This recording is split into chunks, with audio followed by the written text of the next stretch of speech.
Buenas noches. Bienvenidos a su clase del segundo bimestre. Y esta clase se llama Convicción, Compromiso y Carácter. Para algunos que estudiaron el lanzamiento hace poco, ya vieron este tema, porque es uno de los temas que se repasa. Y vamos a, hoy pues que toca como el tema seguido en la academia. Bueno, vamos a ver entonces esas tres palabras bien importantes para la obra, para el ministerio, que es tener una convicción, tener un compromiso y por lo tanto desarrollar un carácter. Entonces, la convicción que tú tengas de algo te lleva a tener un compromiso. Si tú tienes una visión, tienes una convicción de algo, si tú crees, por ejemplo, que la felicidad está o la alegría está en la lectura, usted ve gente que devora libros todo el tiempo, ¿cierto? Porque es su pensamiento y su convicción de que lo que más lo llena es eso. Pero entonces hoy vamos a ir viendo cómo cada persona que llega a comprometerse con alguna actividad, a comprometerse con alguna obra, es porque está convencido de aquello en lo cual ya se comprometió o se va a comprometer. ¿Y qué pasa? El compromiso, tú tienes una convicción, esa convicción te lleva a un compromiso. Y el estar en ese compromiso normalmente te permite desarrollar un carácter, ¿sí? Desarrollar un carácter, desarrollar una firmeza y te permite permanecer y darle realidad a esas convicciones, ¿cierto? Es lo que nos permite llegar a ese momento. Yo creo que vamos a Filipenses 1:6 y vamos a leer lo que nos dice aquí la palabra de Dios. Dice, estando persuadido de esto. La palabra persuadido es, ¿qué sinónimo le podemos dar? Convencido, dice, estando persuadido, convencido de esto, que el que comenzó la buena obra la perfeccionará hasta el día de Jesucristo. Y es algo que Pablo decía, mira, estoy convencido de que aquel que comenzó la obra en ti, la va a ir perfeccionando hasta el día de Jesucristo. La va a perfeccionar, la va a terminar. Entonces, eso decía Pablo. Y Pablo tenía esa convicción, tenía esa certeza de que ese que había comenzado esa obra perfecta en ellos la iba a terminar. Y es lo que nosotros tenemos que entender. Y que saber que lo importante es que tú te dispongas, busques a Dios, te formes y que ahora que eres una obra que está comenzando, esa obra tiene que ser terminada. Y a veces vemos cristianos, vemos compañeros que tienen ciertas actitudes que de pronto no son las correctas o las que debería tener un seguidor de Jesús, ¿cierto? Pero que hay que también entender que hay obras que están en perfeccionamiento, de que tú vas a ir cada día perfeccionando esa obra, pero eso es lo que te permite tener una convicción y tener como una responsabilidad u obligación. Por ejemplo, cuando alguien está convencido del amor, se enamora de su pareja, y está convencido que esa es la persona ideal, ¿qué pasa después de ahí? ¿Cuál es el nivel que sigue? Un matrimonio. Entonces el compromiso es aquel que lleva, y esa convicción del amor lleva a una mujer y a un hombre a tener un compromiso matrimonial. ¿Pero es por qué? Porque ya están convencidos, ya están ciegos, mentira, ya están convencidos, ya están convencidos. No, y eso es un paréntesis aquí chévere. Yo recuerdo, y algo que yo les aconsejo a todos, como lo hice con mi esposa, nosotros primero fuimos amigos. Y éramos amigos y conversaba, ella me visitaba, mira, me pasó esto, yo, ¿cómo así que te pasó eso? Y me agradaba, pues me caía muy bien, todo pues me parecía muy linda, siempre ha sido muy linda para mí. Y de todo mi gusto. Y entonces, en esa relación empezamos a conocernos de la forma que éramos, transparentes. Porque entonces hoy en día se conocen mínimo en una reunión, en una fiesta, como lo hacen en el mundo, Y entonces ahí muestras la cara más linda tuya, ¿cierto? Esa pantalla que pones y que quieres mostrarle a otra persona. Entonces ahí es donde viene el error, y ahí el compromiso tal vez se dé. ¿Por qué? Porque crees estar enamorado de alguien que te puso una pantalla, pero cuando esa pantalla se quita y ves quién había detrás, es donde empiezas para atrás en un matrimonio. Por eso la convicción tiene que estar en algo firme, algo que tú puedas ver de una forma transparente. Entonces, así como el matrimonio es una convicción, es como el compromiso que se lleva después de la convicción, es lo mismo con Jesús. Yo tengo mi confianza en mi salvación, y esa convicción de que Jesús me llamó, Jesús me salvó, Jesús ha hecho de mí una vida, una persona nueva, ha cambiado mi vida, me lleva al compromiso de unirme a Él, ¿cierto? Al compromiso de enamorarme, de llevar así como un matrimonio con Él y estar dispuesto al servicio de Él. Entonces, por eso es esa convicción de nosotros como cristianos, estar convencidos de la obra. ¿Quién está convencido aquí que nacimos para adorar a Dios? Amén. De que nacimos con un propósito. Mira, hay gente que muchas veces piensa que Dios es un accesorio en la vida, ¿cierto? De que yo tengo mi trabajo, tengo todas mis rutinas, y que pues por ahí tengo un puestecito para poner a Dios. No, tienes que comprender que el todo de tu vida es Dios, y que lo otro sí son accesorios, porque tu eternidad y el resto de tu vida, ¿dónde la vas a pasar? Al lado de Él, obviamente si haces lo que Él te dice que hagas, ¿cierto? ¿Qué es el compromiso? Y anote esta definición si la quieren anotar. Compromiso es una obligación voluntaria. El compromiso es una obligación voluntaria o contraída voluntariamente. La vida sin compromiso no llega a nada. Si tú no te comprometes, por ejemplo, con tu universidad, no te comprometes con tu colegio, no te comprometes con tu trabajo, nunca vas a llegar allí. Mejor dicho, si usted no le apunta nada, a eso le da. Porque no va a haber compromiso, porque no va a haber, por ejemplo, un deportista, muchas veces lo hablamos, y es si un deportista no se mete a las rutinas, al entrenamiento, al ejercicio, a repetir una y otra vez el mismo movimiento, el salto, el tiro, no sé, el lanzamiento, no va a llegar a perfeccionarse, ¿sí? Cuando yo adquiero un compromiso, obviamente debo adquirir constancia, disciplina. Entonces empezamos por esa convicción de que Jesús ha venido a nuestra vida, que Jesús ha venido a cambiar nuestra vida. Eso nos da un compromiso en ¿qué? En seguir su palabra, en orar, en tener tiempo de intimidad, en tener tiempo de acercamiento a Dios, de lectura de Biblia, tiempos de reunirnos como hermanos a nutrirnos y a aprender de la palabra. Entonces cada paso nos va llevando a ese, como a escalar en esa excelencia. Por ejemplo, las rutinas no son malas, ¿cierto? Todos los días sale el sol, ¿cierto? Todos los días se esconde el sol, no todos los días vemos la luna, aunque sale, a veces las nubes la tapan, pero todos los días se ve la luna, o se ve la luna oscurita pues ahí. Pero todos los días respiras, tu corazón late todos los días, tus pulmones funcionan. Las rutinas no son malas. Dios ha puesto rutinas que si se paran en un momento dado, tu vida se acaba, ¿cierto? Porque son rutinas que Él estableció. Como mucha gente que no, es que eso es mentira, de que Dios saca el sol y saca la luna. Pues sí, es que no es que la empuje todos los días. Hay un mecanismo establecido en el universo, un orden y Eso es como decir que entonces un relojero suizo todos los días tiene que mover el segundero para que el reloj trabaje. Él hace una máquina perfecta, que son de paso los mejores relojes en el mundo siempre han sido los suizos, ¿cierto? Y no es que él tenga que empujarlo, él establece un mecanismo de funcionamiento, una rutina, y la máquina la cumple. Igual Dios lo hizo con nosotros.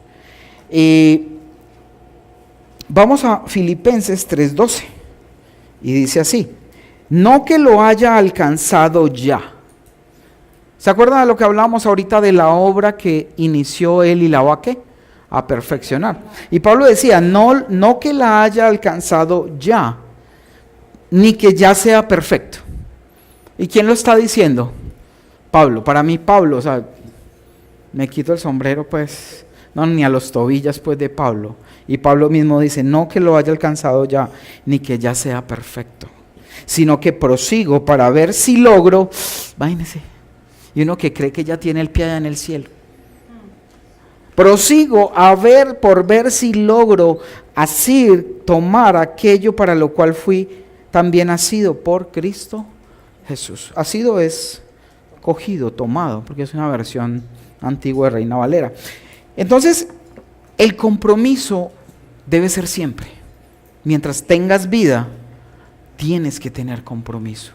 Y como estás convencido de lo que estás haciendo, de lo que te trae Dios a tu vida, ese compromiso tiene que ser diario, tiene que ser constante, tiene que ser todo el tiempo. Es igual, por ejemplo, ustedes están estudiando y preparándose para ser líderes, ¿cierto?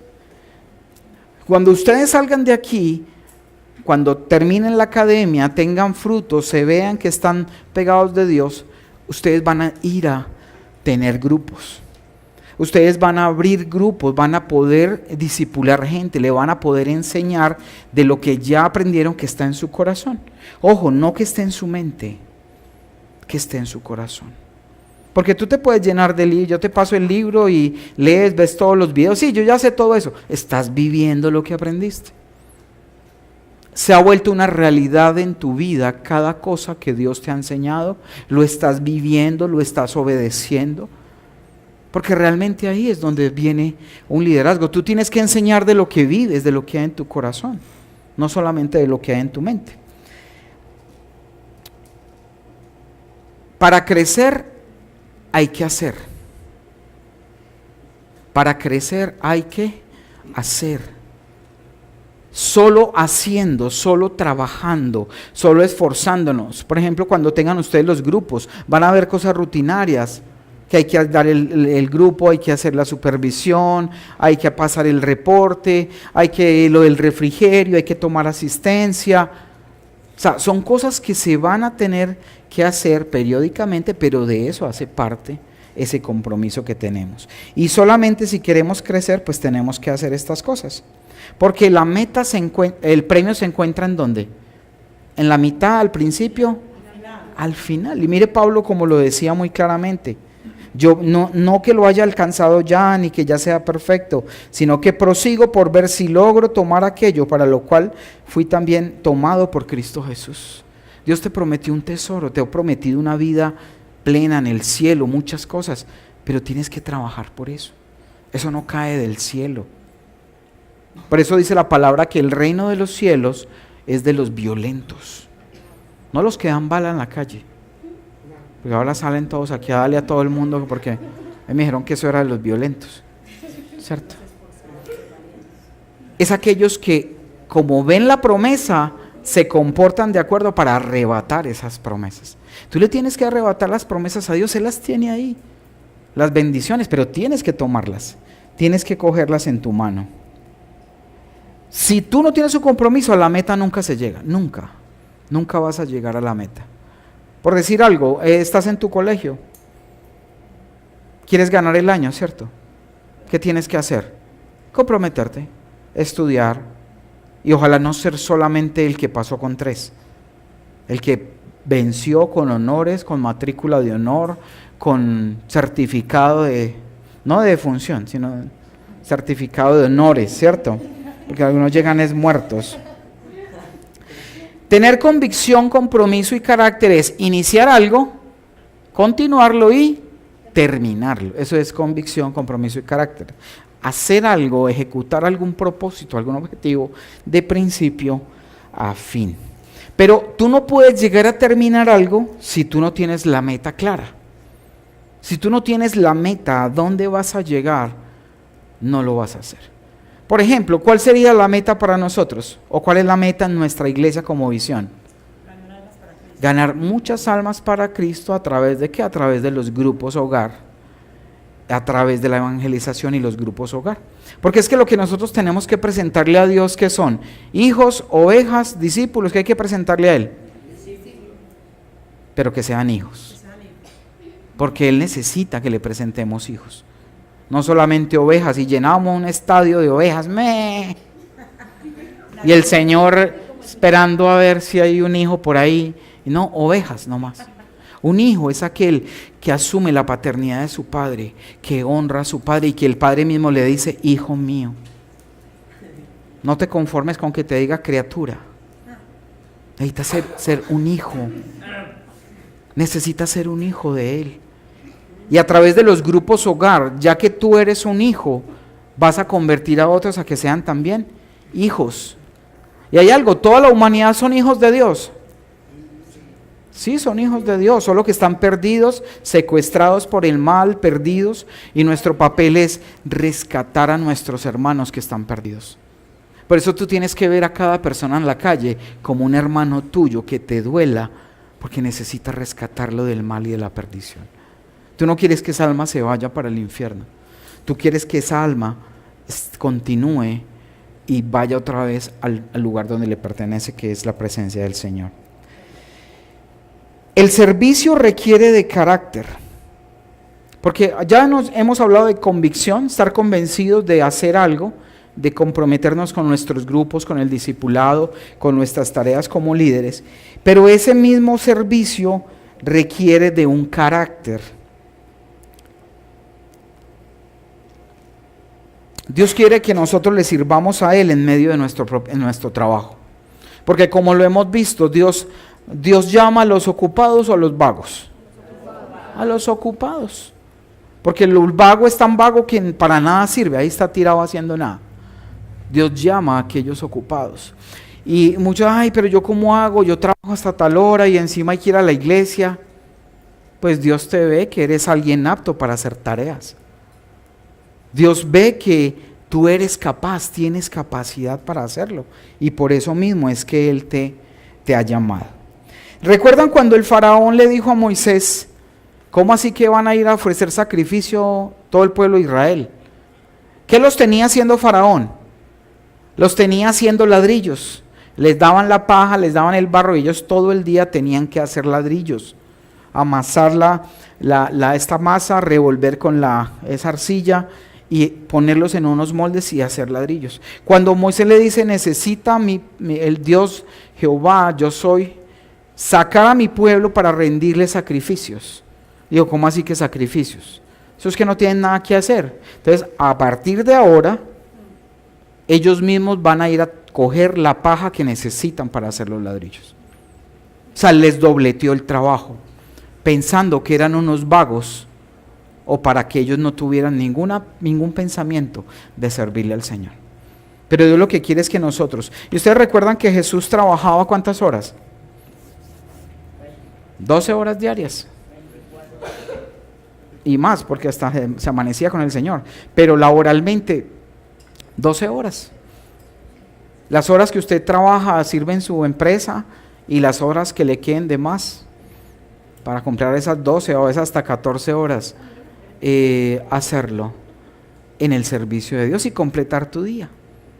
Entonces, no son a veces todos los días, pero tú aún en tu misma casa tienes tiempo, una llamadita a un discípulo, una conversadita con ellos, lo que estudias adicionalmente de la palabra, eso te va llenando ese día de trabajo.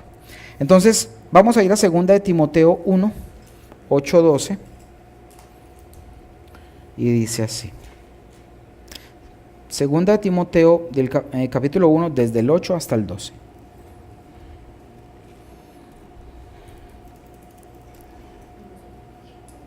Por tanto, miren lo que le decía Pablo a Timoteo.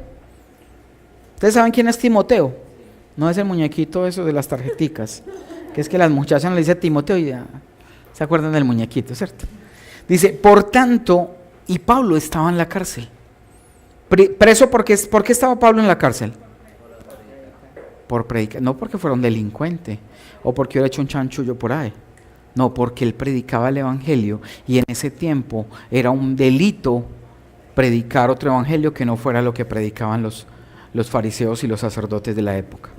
Y dice, por tanto, no te avergüences de dar testimonio de nuestro Señor, le decía a Timoteo. Timoteo, no te avergüences de hablar del Señor. Yo puedo estar encarcelado por causa de Él, pero no te puedes avergonzar de hablar del Señor, ni tampoco de mí, preso suyo, sino participa de las aflicciones por el Evangelio según el poder de Dios.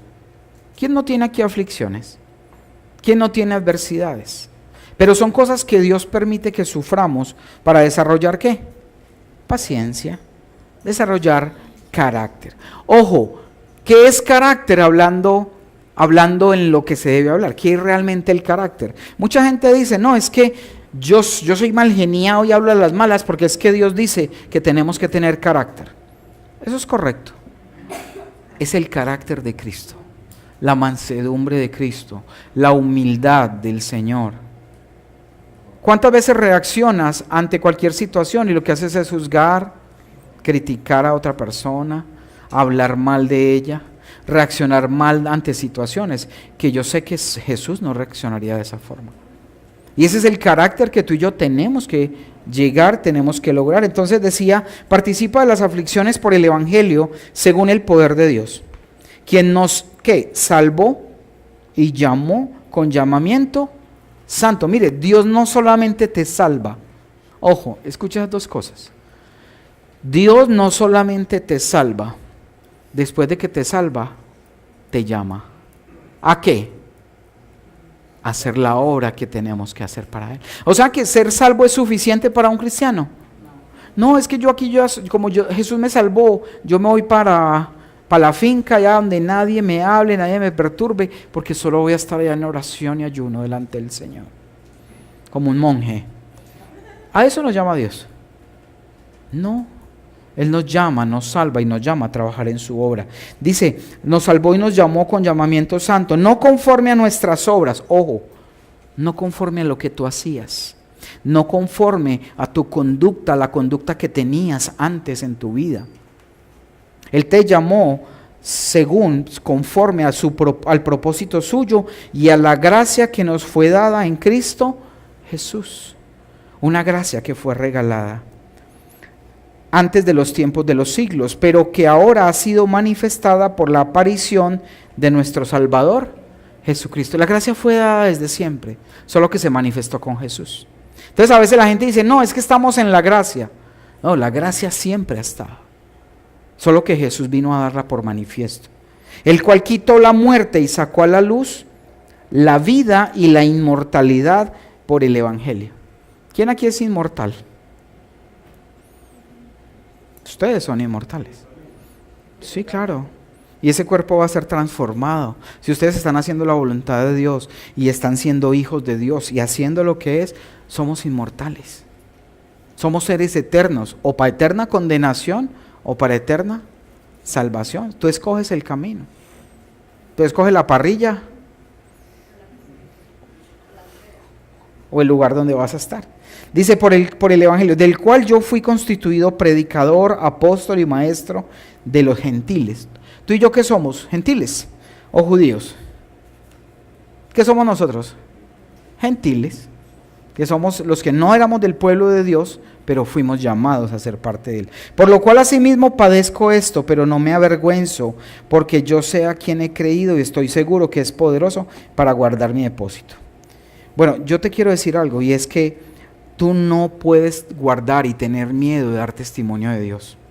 No tienes por qué tener miedo de hablar de Dios, de hablar del Señor. Es más, y voy a un punto más allá, tú tienes que estar tan convencido del ministerio que Dios te ha dado y convencido en Dios de permanecer a la iglesia que perteneces bajo la cobertura de tus pastores hasta el fin. Eso tiene que ser un compromiso en tu vida. Usted tiene que darse a su casa. ¿Y cuál es su casa? Esta es tu casa. Y tienes que ponerte la camiseta, luchar por tu casa y permanecer. Tener esa convicción de permanecer en tu casa, en este lugar donde Dios te ha llamado.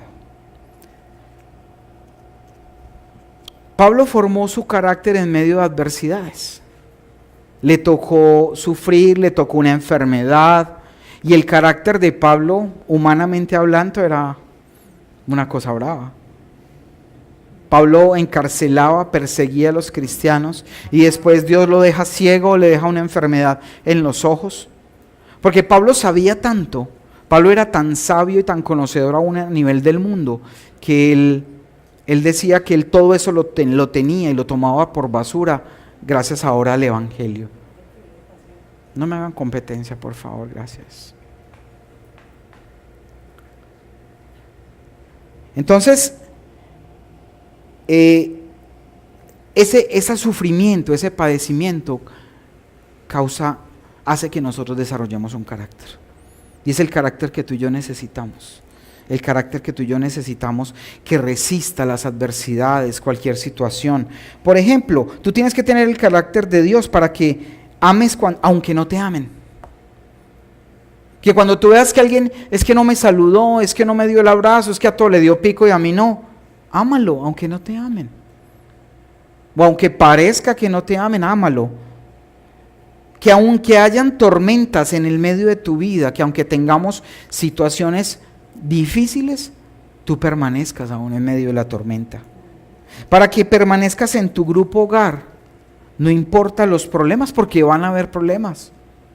Va a haber algún comentario en algún momento, que no le gustó el refrigerio, que es que uno comió más que el otro se quedó sin comida, y no falta que haya cualquier argumento, cualquier situación, para simplemente haber una crítica o algún momento, y que eso ni siquiera te baje.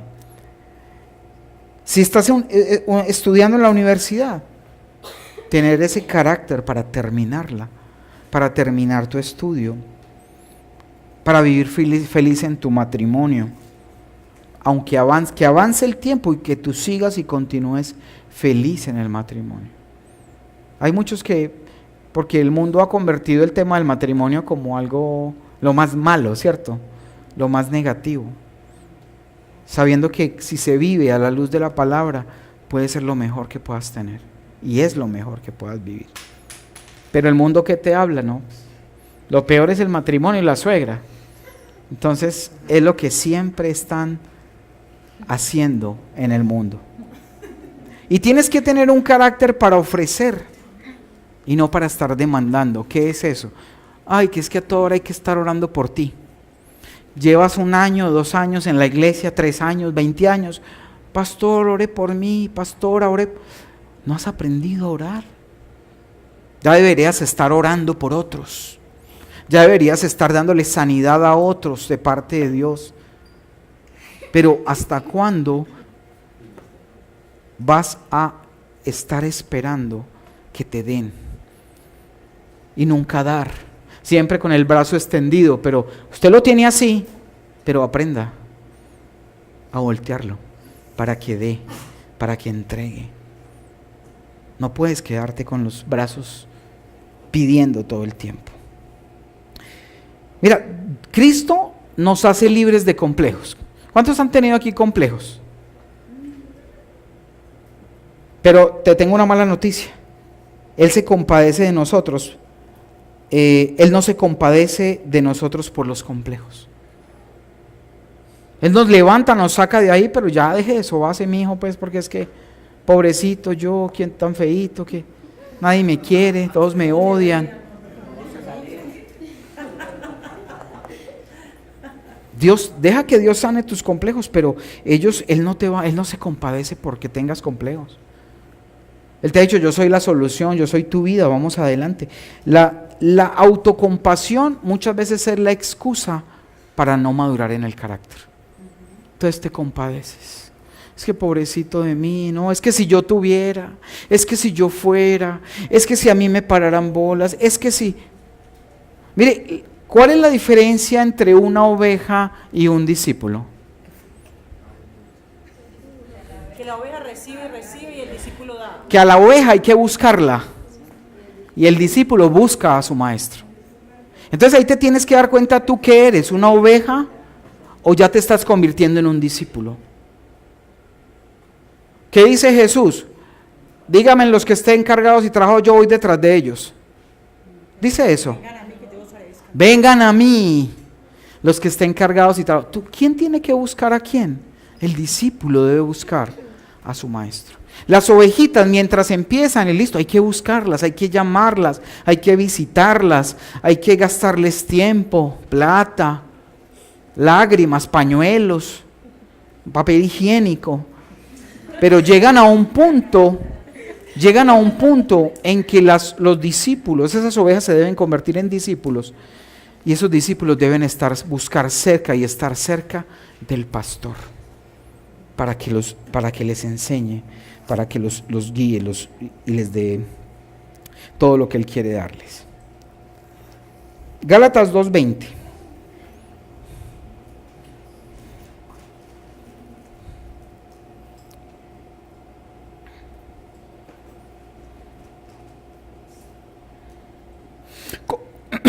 Con Cristo estoy juntamente crucificado. ¿Con quién estamos crucificados? Tu carne tiene que estar crucificada. Vea, su carne tiene que estar tan crucificada que no pueda bajar la mano de la cruz para cometer pecados con esa mano, ni con los pies, ni con ningún otro miembro de tu cuerpo. Porque dice la palabra que con Cristo estoy juntamente crucificado. Tu carne tiene que estar clavada en la cruz. Clavado. No sé si tú lo entiendes de esa forma. Pero esa es la forma de entender que estoy juntamente cruz. Porque Él murió y clavó en la cruz mi carne, mis deseos. Y yo quiero hacerte entender algo hoy. Quiero que lo recibas. En ti hay dos personas. Ah, con razón los bipolares. En ti hay dos personas y te voy a decir cuál. Una que eres tú y otra que es tu carne. Tú eres un hijo de Dios que está sometido a que esa carne te arrastre a hacer lo que tu padre no quiere que hagas. Pero ¿quién manda? ¿Tu carne o tú? En muchos casos manda la carne. ¿Por qué? Porque no te has convencido de que tú, ese hombre interior, tu mente espiritual, es hija de Dios, está en lugares celestiales, todo lo puede en Cristo que le fortalece, Dios le va a suplir todo cuanto necesita, pero tú le crees y te dejas llevar por tu hombre carnal o por tu mujer carnal. ¿Qué? ¿Quién debe mandar en ti? ¿Tu carne o tú? Tú eres el que debes mandar. Tú eres el que debes dominar y por eso tu carne tiene que permanecer y estar crucificada. Entonces, alma, espíritu y cuerpo. Espíritu, alma y cuerpo. El espíritu y el alma al cuerpo. Debe ganarle al En cuerpo. algunos casos le ganan. Ay, pastor, es que yo no puedo con esa tentación. Es que, ¿quién no puede? ¿Tú o tu carne? Es tu carne. Pero no has entendido que tú no eres esa carne, tú eres tu mente espiritual, tu ser espiritual que viene de Dios. Mira, algo tan hermoso. Dios dice que le sopló al hombre cuando lo hizo aliento de vida y puso su espíritu en él. Y dice que cuando nosotros muramos, el espíritu vuelve a Dios. Pero ese no es el propósito de Dios. El propósito de Dios es que tu espíritu vuelva a Él estando tú vivo. Que tu espíritu vuelva al Padre aún sin haber muerto. Eso es lo que Él quiere. Todos los días. Que tu espíritu permanezca en la presencia del Padre. Y dice, y Cristo estoy juntamente crucificado y ya no vivo yo. ¿Ya no vive quién? O sea, esta carne ya no es la que vive. Mas Cristo vive en mí. Él es el que manda. Él es el que ordena. Él es el que hace. Y lo que ahora vivo en la carne, lo vivo en la fe del Hijo de Dios, el cual me amó y se entregó a sí mismo por mí. Hay que permanecer, muchachos. No importa las aflicciones, no importa las persecuciones, tenemos que permanecer. Pablo permaneció. ¿Usted cree que Pablo, no, con esta encanada yo ya me salgo de este ministerio? Lo metieron como 3 o 4 veces largo tiempo a la cárcel y él continuaba. Y él continuaba porque, y aún desde la misma cárcel, enviaba, escribía cartas a las iglesias que había fundado. Él no, y mire, ataques van a haber. Porque mire, muchas veces hay gente que dice, ay, yo soy cristiano, y desde que yo soy cristiano, no, todo es perfecto. Pues no sé si realmente entonces eres un hijo conforme al propósito de Dios o si es un hijo, porque los hijos de Dios tenemos mucha aflicción, tenemos mucha persecución, y la persecución no hay que buscarla, ella nos alcanza. Y te persiguen, y te critican, y te hablan, pero eso nos da más fuerza. ¿Por qué? Porque tenemos el nombre de Él para proclamar y para llevar en alto. Quienes dejan el compromiso pierden el carácter, porque el compromiso es el que produce carácter. ¿Qué es lo que produce carácter?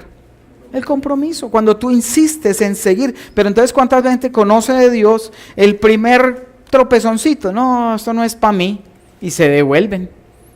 ¿Generaron el carácter de Dios? ¿Formó el carácter Cristo en ellos? No, para nada. Filipenses 4, 11, 13. Y dice así: no lo digo porque tenga escasez.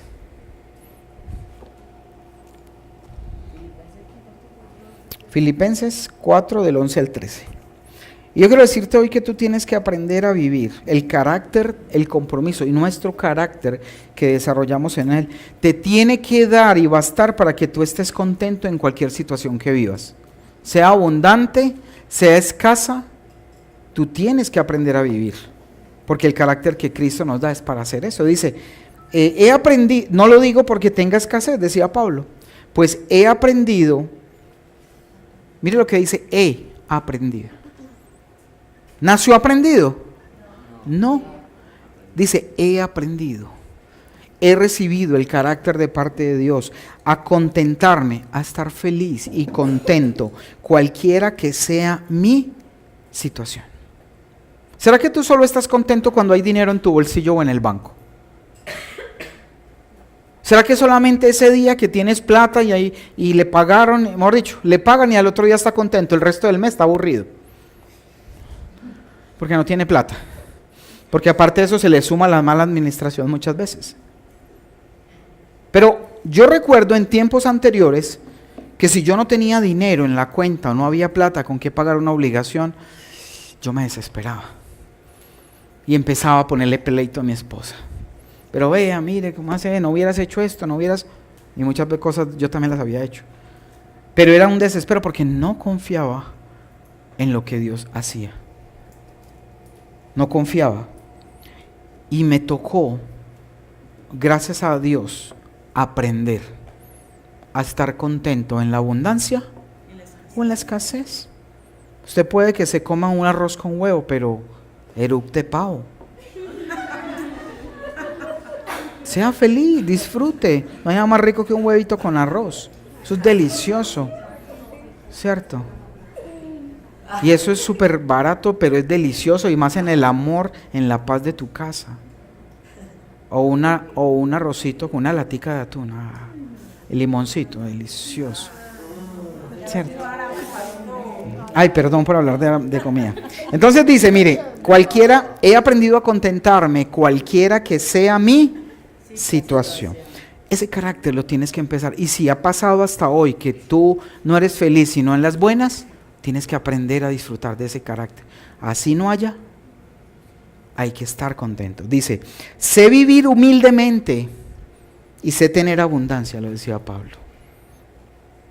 Dios nos llevó desde lo más humilde, lo más pobre, de no tener casi ni para comer, hasta poder tener abundancia. Y aún teniendo abundancia, comer también y hacer cosas humildemente.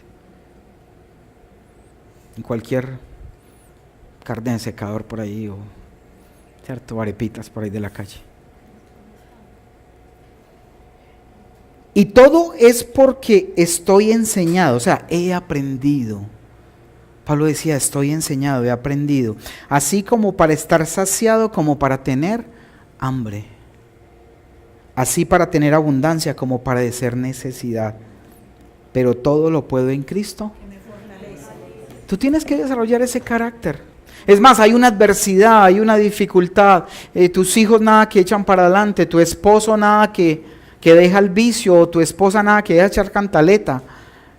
Aprende a estar contento, no importa la situación. Tener fe, tener carácter, ir adelante. ¿Estamos de acuerdo? Porque al fin de cuentas, nada nos puede separar del amor de Dios. Mire, Pablo en Romanos 8:35 al 39, vamos a leerlos. Dice así: un hombre que pasó tantas pruebas, tanto dolor, un hombre que perseguía a los cristianos, y después Jesús se le aparece, se le revela personalmente, lo convence, él se convence de la salvación, empieza a trabajar, a hacer iglesia, a formar discípulos, se compromete, genera un carácter de Cristo. Y fue tanta esa madurez de su carácter que él pudo decir estas palabras que vamos a leer aquí. ¿Quién nos podrá separar del amor de Cristo? Lo decía Pablo. ¿Será que me puede separar la tribulación? ¿Será que me puede separar la angustia? ¿O la persecución? ¿O el hambre? ¿O la desnudez? ¿O el peligro? ¿O la espada? ¿O la pistola? ¿O lo que sea? Como está escrito: por causa de ti somos muertos todo el tiempo. Hay gente que nos mata en su mente. El mundo mata a los cristianos y los bombardea y nos quieren decir cosas que quieren matar nuestra fe. Somos contados como ovejas de matadero, y en ese tiempo en Pablo los cristianos eran muertos. Usted sabe que a los cristianos los mataban, los colgaban en unos palos en las calles, les echaban gasolina o unas resinas, y les encendían fuego y alumbraban las calles con los cristianos que mataban. ¿Ustedes sabían eso? Mataban a los cristianos y los colgaban en las calles y los prendían como una antorcha. Y ahí se quemaban y alumbraban casi toda la noche. Por eso él decía: somos como ovejas de matadero. Usted y yo no tenemos ese sufrimiento ahora. Usted puede hablar de Dios y no lo hace. Si estuviera prohibido, ¿será que tal vez más ganas le daban porque era prohibido? Antes en todas estas cosas somos más que vencedores por medio de aquel. ¿Somos más que qué? Vencedores. Y ustedes ya saben qué es ser más que vencedor, ¿cierto? Es llevarse el premio sin tener que tener el sufrimiento. De aquel que nos amó, por el cual estoy seguro que ni la muerte, ojo, ni la muerte, ni la vida, ni ángeles, ni principados, eso decía Pablo.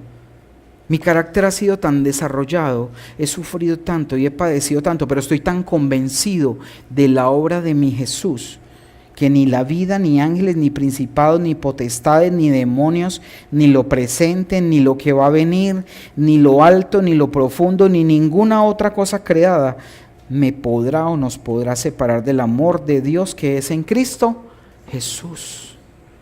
Pablo nos dio el mejor ejemplo. Hasta la cárcel estuvo,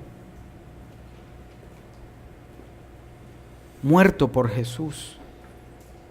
Pero él mismo dice: no, pero a mí nada de eso me pudo separar del amor de Dios. Y a ustedes tampoco los puede separar. Pero él está ya hablando en el carácter que usted y yo tenemos que tener. Nada, sí, pastor, nada me puede separar del amor de Dios. Te espero el domingo. Si no llueve, pastor. Y nada te puede separar del amor de Dios.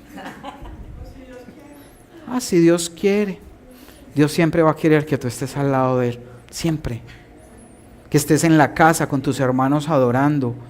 Que estés buscándolo. Y para concluir, tener dones y talentos no puede impedir formar tu carácter. Tener dones y talentos no puede impedir formar el carácter, ni podemos justificarnos detrás de ellos. Porque tener carácter es dar los frutos del Espíritu Santo. ¿Tener carácter es qué? Dar los frutos del Espíritu Santo. Porque Jesús dijo: por sus frutos los conoceréis. Dios te conoce cuando tienes frutos. Cuando no tienes frutos no te conoce. No te conoce. Porque Él se alimenta de nuestros frutos. Y si tú no estás dando frutos, que pueden ser tus ovejas, pueden ser tus discípulos o tus mismos frutos del Espíritu, Él te va a decir, no te conozco. Porque Él se alimenta de nuestros frutos. Es como por eso Él nos habla de que somos la viña, el plantío. A Él el que no da fruto no le sirve, lo corta y lo echa al fuego. Somos el alimento de Dios, pero ¿quieres dejarte usar como alimento? Entonces hay algo muy tremendo, y es que hay gente que pronto porque tiene un talento, tiene un don, entonces hay que aguantarle las pataletas, las chiripiorcas, que porque no, es que tiene don y no lo toquemos, es que es el de los dones. No, qué pena. El carácter de Dios tiene que ser formado en Él. Y aquí los que tienen dones son a los que más duro les damos, porque es que el carácter tiene que ser formado. No estamos para sobar, no estamos para estar mimando, porque el carácter de Dios tiene que ser formado. Tiene que ser formado. Que es el músico, ¿y qué hacemos sin el músico? No, hay que formarlo. Y si toca sentarlo, se sienta. Pero el carácter de Dios se tiene que formar. No podemos y no hay excusas, porque Dios nos conoce por los frutos. Miren, los dones son instantáneos, pero los frutos se tienen que formar. Un don llega si tú lleves 2 meses en la iglesia y Dios le plació darte un don y todavía mantienes quién sabe haciendo qué cosas muchas veces, pero ese don no quiere decir que Dios esté aprobando tu conducta. Y muchos pastores, tristemente, directores de iglesias, piensan que porque tienen un don, Dios les está aprobando la conducta. Y ya están por ahí hasta acostándose con la secretaria de la iglesia o con una de la iglesia. Pero como su don permanece, sí, eso pasa, ha pasado. Pero como su don permanece, dice, uy, no, pero es que Dios está contento con mi actuación porque mi don permanece. Ojo, los dones no están confirmando tu santidad. Nunca. Tus dones no confirman tu santidad. Amén, ¿cierto?